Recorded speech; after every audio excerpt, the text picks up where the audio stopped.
Good morning student, welcome to my channel. You can search my all educational videos for standard 8, 9, 10 maths and science by typing Pravinesh publication. Watch my videos till end, and if you like the videos then press the subscribe button which is given in the corner. Do not forget to press the bell icon so you will get all the updates. Today I am going to explain standard 9 science chapter 6 tissue part 2. Friends, in last part we have discussed about the meriscemeral tissues.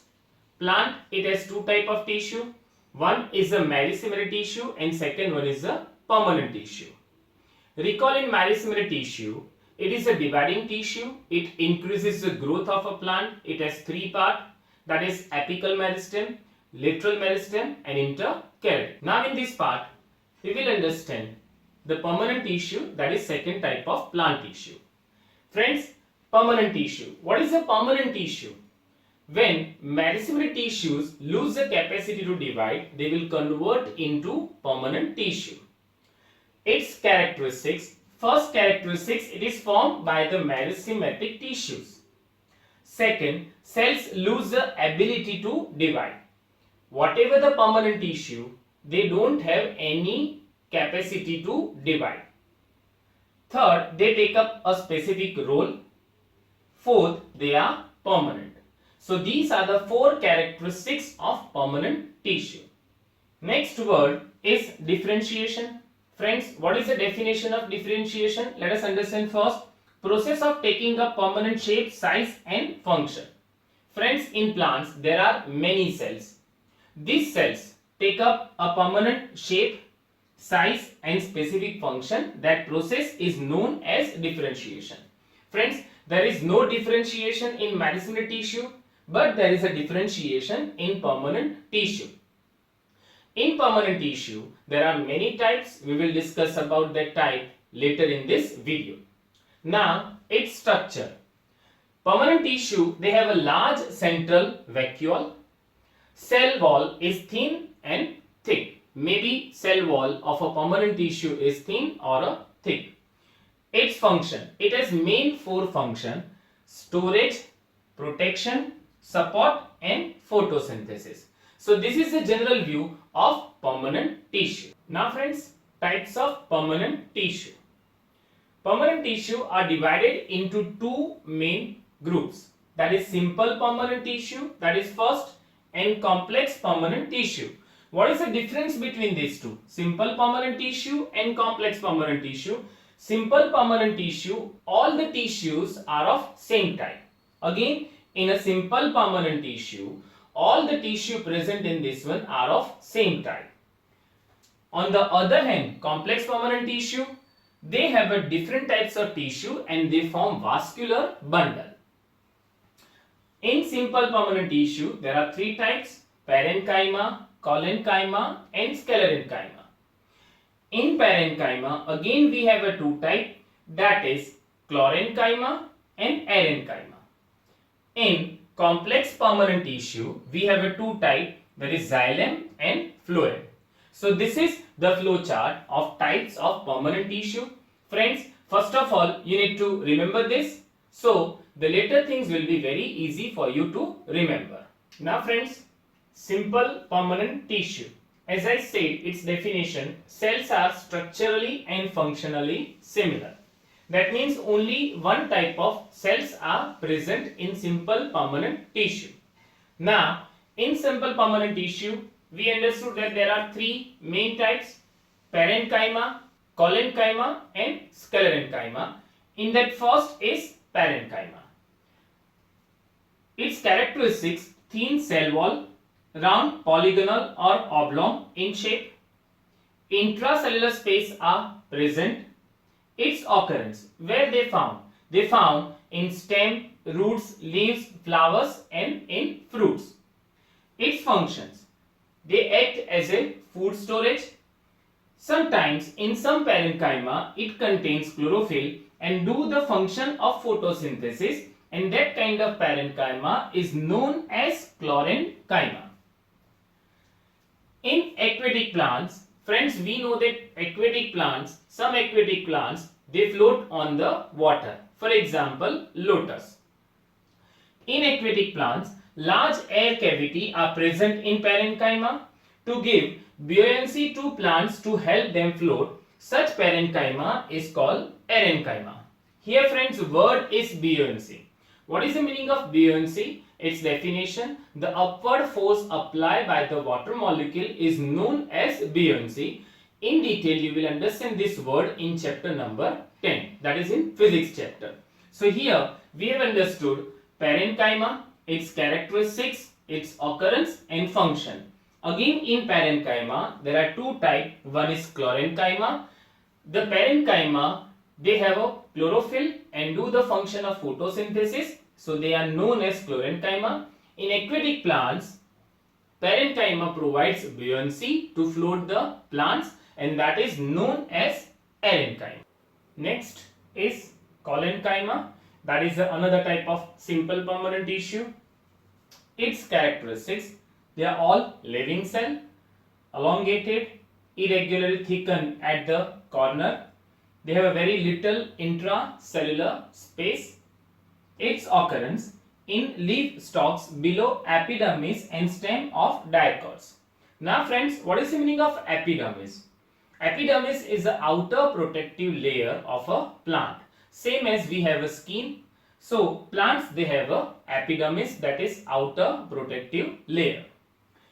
Its function: so it is a mechanical tissue, so it's provide strength, it's provide flexibility, allowed easy bending of plants, that is leaf and stem. Friends, we know that plants also bend due to air and due to other frictions. So at that time, if they are very rigid, so they will break and cannot proliferate. But here the collenchyma provides easy flexibility, that is easy bending of plant, that is leaf and stem. Examples are tendrils and stems of a climbers. Friends, next is sclerenchyma. Its characteristics: long and narrow. Walls are thickened by lignin. Friends, here lignin, it is a material which acts like a cement and provides strength. Cell cavity is absent due to excessive thickness. No intercellular space. Cells are dead. So these are the characteristics of sclerenchyma tissue. Its occurrence in stems around vascular bundles, in veins of leaves, hard covering of seeds and nuts. Function: it provides external strength to some plant parts. Example: husk of a coconut, outer covering of walnut. Friends, you have seen the coconut, its outer covering is made up of sclerenchyma tissue, as well as outer hard covering of a walnut is made up of sclerenchyma tissue.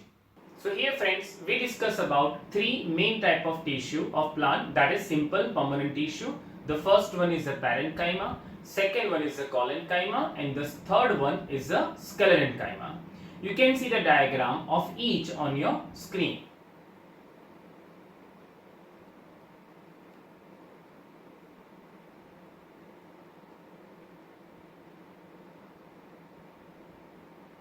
Now friends, let us understand about the protective tissue of plant.